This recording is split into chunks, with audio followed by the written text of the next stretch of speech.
The following statements are myths. They may sound confident, but they are not true. I've won 3 bodybuilding competitions. I only date European models. I don't need a seatbelt. I'll just hold on to something if we crash. I started the biggest viral dance online. I can drive as fast as I want, as long as I feel like I'm in control. My best friend is gonna be a famous pop star. Texting while driving's fine if you hold your phone high enough. Some of those were obviously exaggerated, while others were downright dangerous. Myths spoken with conviction can sound convincing, but confidence alone does not prevent crashes. Safe choices do, and the choices we make can be the difference between arriving safely or not. Car crashes remain the #1 cause of serious injury and death for young people in the US, and these crashes are 100% preventable. The Peoria family is mourning the loss of their 17-year-old son, killed in a crash with his high school classmates in Peoria. Sarth Corpay had his whole life mapped out: med school, a career as a radiation oncologist, and a dream of opening free clinics for children in need. Corpay was one of 5 teens in a Honda Civic leaving campus during lunch Tuesday. Police say a red Nissan turning left failed to yield.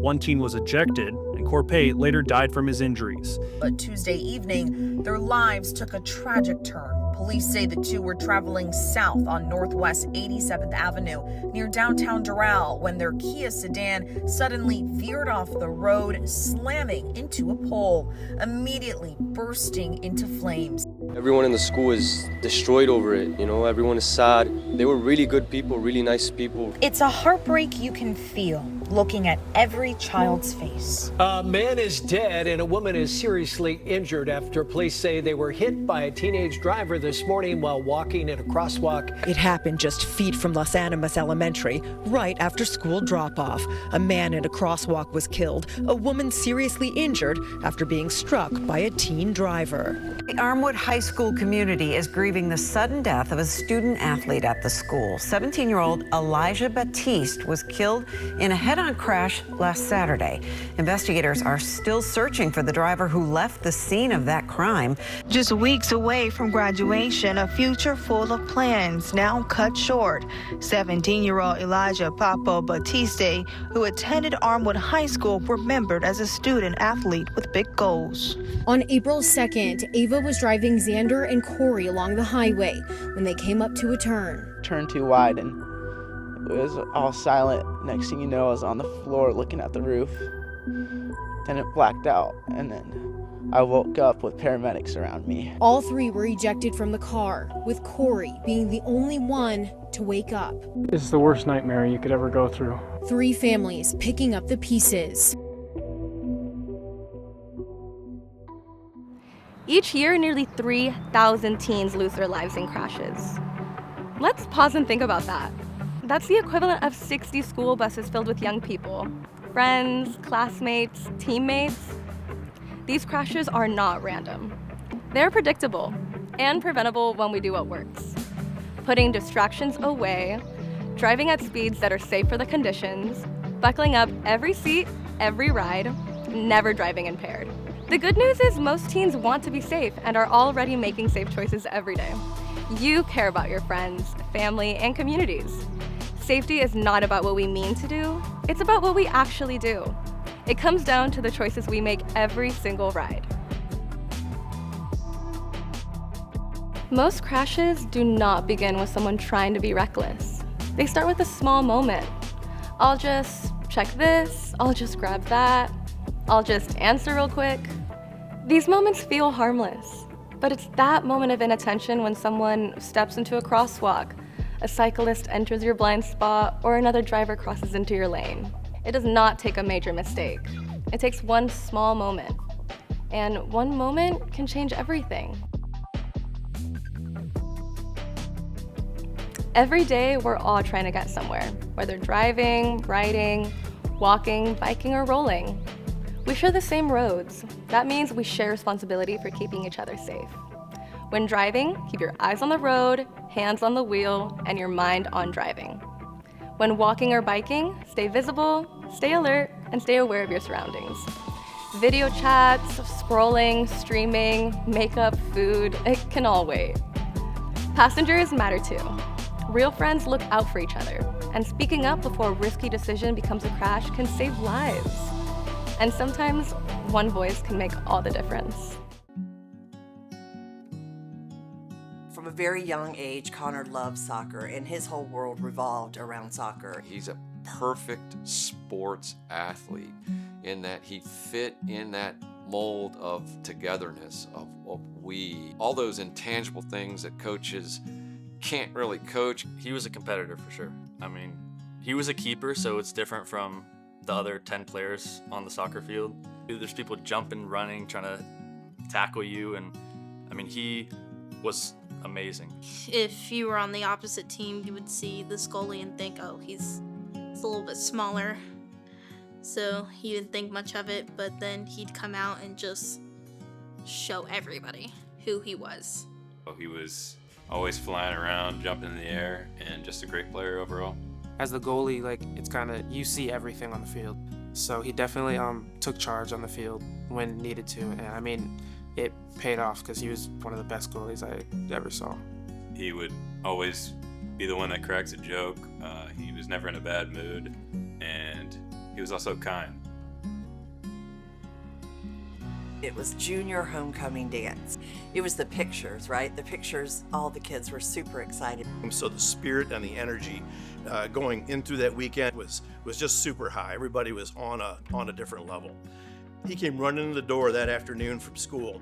I was in the kitchen, and he's like, he was so excited. He's like, you should have seen it. He was, I was jumping 3 feet in the air at this pep rally, and they were taking pictures, and he was so proud of. Excuse me.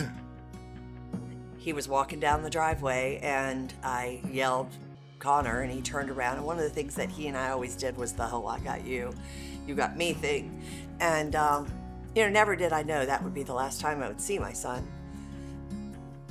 There's pictures of Connor sweating, soaking through his white shirt, just break dancing on the floor. It was just the time of his life. So I did see him on the dance floor. He had lost his tie, and he was just having a good time. And then we were just dancing and having fun. And then I remember before Connor had left, he had like tapped my shoulder, and I was like, oh, okay, like, are you leaving now? He was like, yeah, I'm about to go to get stuff for the party. I was like, okay, just be safe. So the night of the crash, Connor hopped into the front seat of a vehicle with the driver who had been recently transferred to our school. And then Connor had yelled to a friend of his who he had become really close with recently, and Logan hopped into the back seat. I mean, they were literally going maybe a mile and a half down the road to the house they were going to. And they didn't even make it 500 yards. This new kid at the school, he took Connor and Logan with him, with Connor in the passenger seat and Logan in the back seat. He was hitting the curve right around the school that everybody knows not to take that curve too fast. Nael decided to put his foot on the gas and go. He lost control of the car and hit the tree. Pulling up to the scene was, like something you see on TV or a movie. Emergency vehicles, lights, blocking off the road at one point. Tammy got out of the car and was rushing to try to get to Connor. She was literally, beating on the chest of the officer standing there at the caution tape, trying to get answers. I remember distinctly jumping out of the vehicle and running to the car. I just wanted to get to my baby. I just remember hearing a really loud scream. Like, it just looked like a really gut-wrenching scream from the site. Am I thankful now that the officer held me back? I absolutely am. But you just wanted to be there. You just wanted to hold them while they took their last breath. And then that's when I had to tell everybody else. And I was like, you're lying.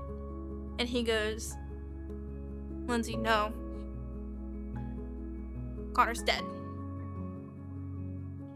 And I remember dropping my phone to the floor and just dropping right then and there. That's when I lost it. I mean, I don't remember much after that. I just know I was screaming and crying. And we do know that the night of the crash, the driver was reckless and speeding, which is the two things that contributed to the death of all three of the boys. Connor had a lot going for him. He had his whole life ahead of him. He'll never get to graduate. He'll never get to play in the big leagues like he always talked about, because his life was cut too short.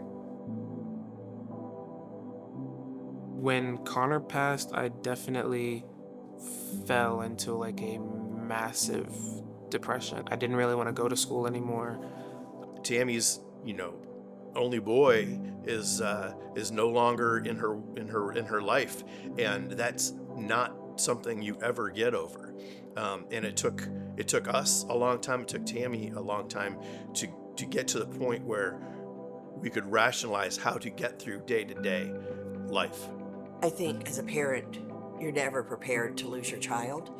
It's certainly not the natural order of things. So losing Connor, it's almost unexplainable. I don't know that there's enough adjectives to describe the pain of losing your son and the damage that it does, not just to Dan and I, not just to his siblings, but to our entire family, to our community. The impact of that crash that night and what it has done to so many people when it was so preventable. There's no doubt in our mind as to what happened that night. I think more concerning is why it happened and the things that shouldn't have happened. I remember seeing him drive in the parking lot before, and I said to one of my friends, I was just like God forbid, but one day, like, he's going to get himself and somebody else killed. Dozens of people came up to us after this accident saying they knew of the way that this young man drove, and it could have been prevented. If any of the parents, any of the bus drivers, any of the SRO officers, any of the students had the courage to call or say something, Connor would be with us today. I distinctly remember him in the classroom talking about the driver, and students talking about how the driver drove very, very fast, a lot, and did a lot of reckless things in the car. And I remember Connor standing up at his desk, because half the time he couldn't sit, so he's standing up, flipping through his notebook, talking to me, and he looks over and he says, "Don't worry about it, Coach. I'll never get in that car with him." I definitely do think that See Something, Say Something can resonate with young people because, like, I know, for me at least, when I saw the way Nail had drove in the parking lot, I definitely think I should have said something at that point, but I didn't. And so that's something that's always weighed on me, I think. If you see something, say something. It has to come from kids being educated and kids making a stand to say, no, don't get in a car, or stop driving like that, or you need to stop, or no one's getting in a car with you, ever, to actually make it work. Really think about the consequences, and it's such a cliche, the consequences of your own actions, but I mean, it's true. There's no doubt in my mind that the driver of that vehicle did not wake up and intend on harming himself or anyone else. But the choices that he made did exactly that. And Connor's death was 100% preventable.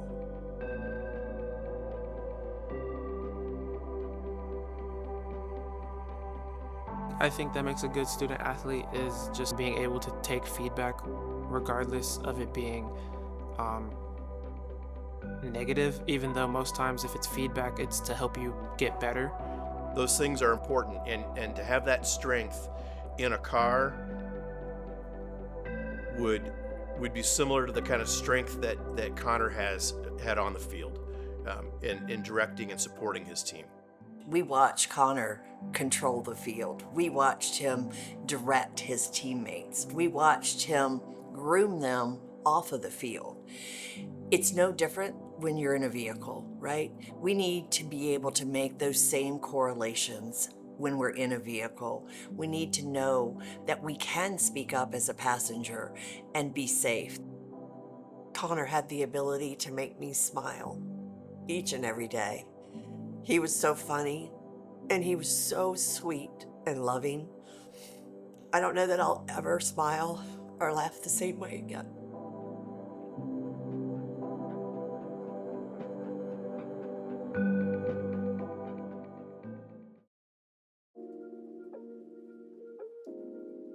This true story is a reminder that our choices have real impact. There's so much we can do to protect ourselves and others. Let's debunk some myths together. I used to think not wearing a seatbelt on the back seat didn't matter, but now I know that half of teens who died in a car crash did not wear a seatbelt. That is a risk I'm not willing to take. I used to think multitasking just saved time while you were driving, but it doesn't, and it distracts you from the road. It's just not worth it. I used to blast music and walk around with my headphones in, but now I keep the volume down and I stay aware. I want to make sure I get home safe. I used to think that driving high was a lot safer than driving drunk. Now I know that impaired is impaired. Slower reaction times means less control and real-world consequences. I choose never to drive or ride as a passenger impaired. I used to think speeding saved time. Now I know it increases crash risk. I'd rather arrive late than not at all. These choices help protect our friends, our families, ourselves. When we make safe choices every ride, we protect everyone sharing the road. And that is how we have each other's backs. So let's recap. How do you keep yourself and those you care about safe? It starts with your own choices. Buckle up every seat, every ride.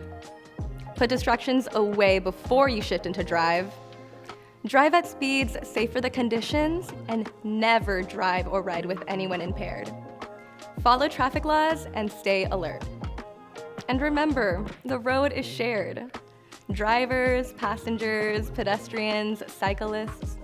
Making safe choices protects everyone. Talk about expectations before getting in the car. Agree everyone buckles up. Agree distractions stay down, and agree impaired driving is never an option. Encourage your friends to speak up. Imagine if everyone around you, your friends, your school, and your community spoke up for safety. Fewer crashes would happen. More people would get home safely. More families would stay whole. Our generation can be the one to change the statistics. A dream world is believing the myth, it'll never happen to me. A dream world is thinking, I'll just check my phone real quick. A dream world is assuming that someone else will stay focused for you. The real world is taking responsibility, staying focused and making safe choices so everyone gets home safely. Every ride, walk, or roll. This is the world that we can create together.